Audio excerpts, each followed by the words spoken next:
America, two vast coastlines, yet barely a unified nation. Travel between east and west meant nothing but the roughest trails or the longest, most perilous sea voyages. A journey wasn't just difficult, it was an act of sheer survival. Then, in the shadow of its most devastating civil war, with the country tearing itself apart, the United States decided to build the impossible. A single railway spanning 2,000 miles of deserts, mountains, and untamed wilderness. This wasn't just an engineering feat, it was a desperate gamble to literally bind a fractured nation together. And the stakes couldn't have been higher. We often celebrate the triumph, the golden spike moment, but the true story of this audacious undertaking is far more complex. It's a story forged from desperate ambition, immense human sacrifice, ingenious engineering, and widespread corruption. It's a story of a nation forging its identity, but also one marked by profound, often tragic costs that still resonate today. We'll journey beyond the popular narratives to uncover how this impossible railway truly transformed America. For decades before the war, the idea of a transcontinental railway was little more than a whisper, a grand fantasy.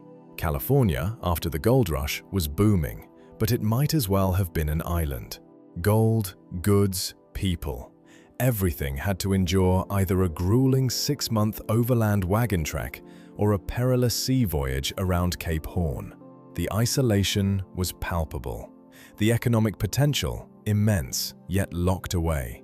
This dream of connection was seen as vital for the nation's future, a way to truly solidify its claim on the vast Western territories. But here's the twist. For all its obvious merit, the project was utterly paralyzed by politics. The looming shadow of sectionalism, the bitter disputes between North and South, meant endless arguments over the route. Should it follow a northern path? A southern one? Each proposal was debated fiercely, not for its engineering feasibility, but for its potential to tip the balance of power, favoring one side of the Mason-Dixon line over the other. The nation simply couldn't agree on a pathway forward. Then, ironically, came the Civil War. A cataclysm that tore the country apart also provided an unexpected, brutal clarity. With the southern states seceding, the political logjam broke.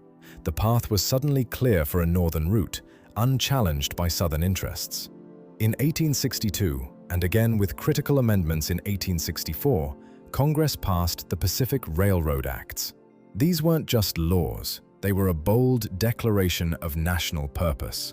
They authorized the construction, providing staggering incentives, massive land grants, 10 alternate sections of land per mile on each side of the track, and government bonds to fund construction. This wasn't charity. This was a direct, calculated investment in manifest destiny, creating two competing entities, the Central Pacific Railroad pushing eastward from Sacramento, California, and the Union Pacific Railroad driving westward from Omaha, Nebraska. The race was on. The Sierra Nevada mountains presented an immediate, brutal reality. Granite.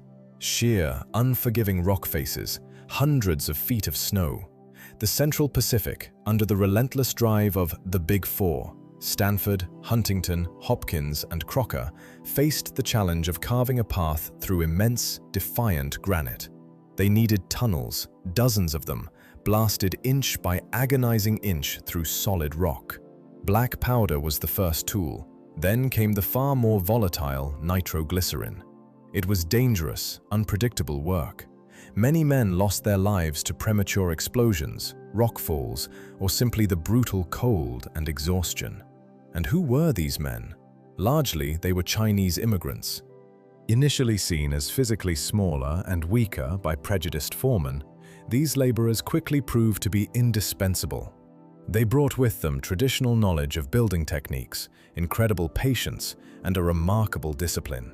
They were often paid less, assigned the most hazardous tasks, dangling from baskets over cliffs to chip away at granite, and endured appalling conditions, often living in rudimentary camps buried under feet of snow. Without their unwavering effort, those tunnels through the Sierra Nevada would have remained a dream. This is a contribution often minimized in popular narratives, but their sweat and blood were the literal mortar of the Central Pacific. Meanwhile, 1,000 miles to the east, the Union Pacific faced a different kind of monster: the vast, untamed expanse of the Great Plains and the treacherous Rocky Mountains. Their workforce was a melting pot, dominated by Irish immigrants, many of them veterans of the Civil War. Men accustomed to hardship and a fight. Logistics were a nightmare. Every single rail, every spike, every tie had to be shipped up the Missouri River to Omaha, then carried hundreds of miles further across the plains. Thousands of men, supplies, and equipment constantly moved, pushing into lands where the Lakota and Cheyenne tribes fiercely resisted this encroachment. The railroad wasn't just built, it was defended.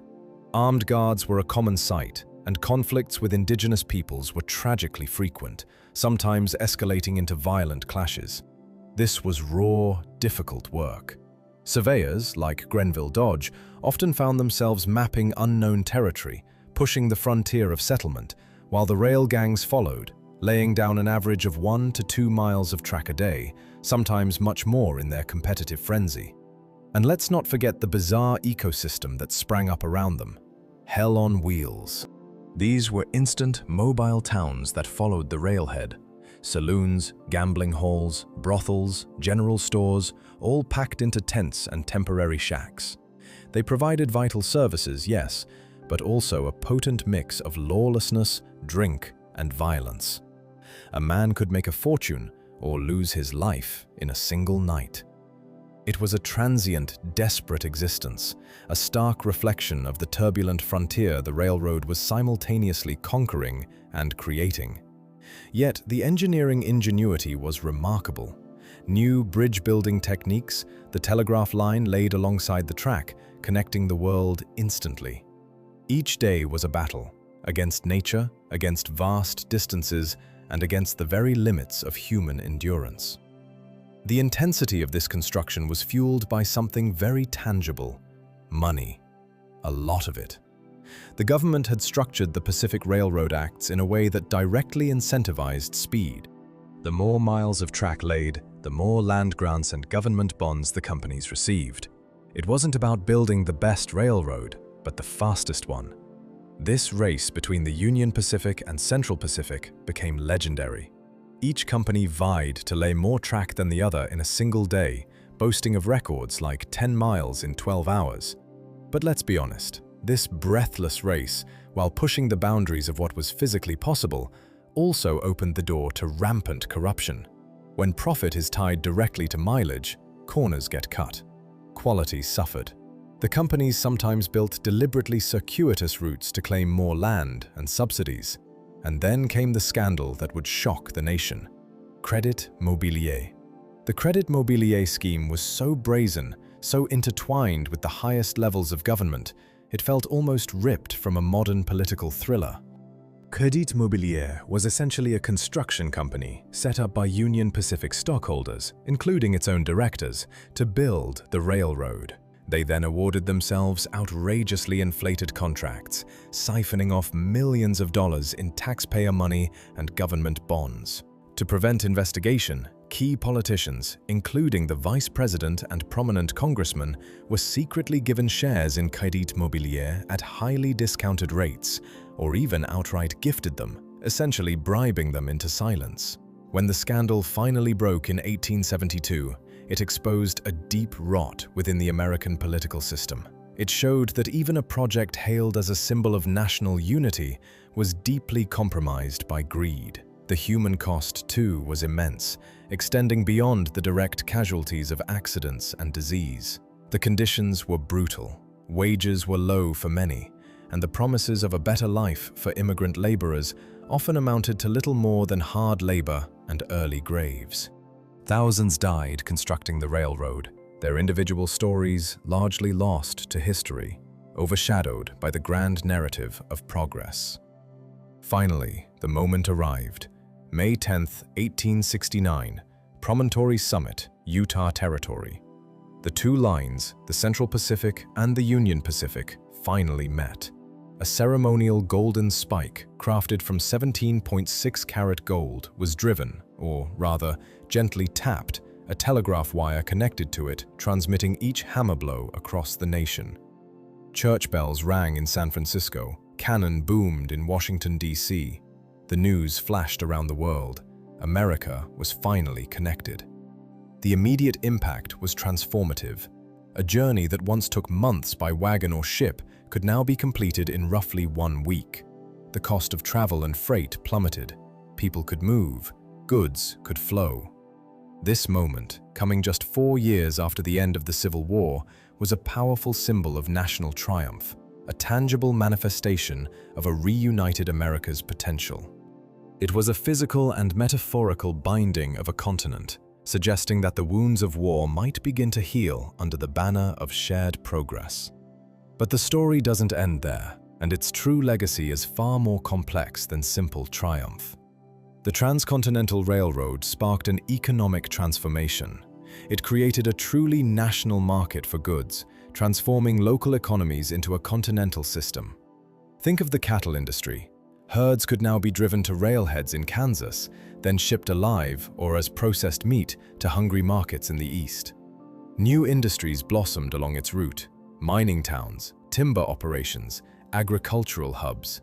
It standardized time itself, creating the need for time zones across the vast distances it spanned.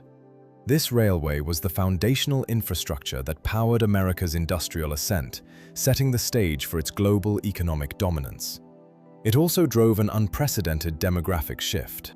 Millions migrated westward, lured by the promise of cheap land through the Homestead Act, easily accessible now by train. Towns and cities sprung up almost overnight, transforming isolated regions into bustling centers. America's dominion over its vast territory was solidified. Communication improved, solidifying the nation's identity as a continental power, projecting its influence from coast to coast. Yet, this monumental progress came at a profound, often overlooked cost. And this is where the full, stark truth of the Transcontinental Railroad reveals its dual nature. For indigenous peoples, the railroad was not a symbol of unity, but an engine of destruction.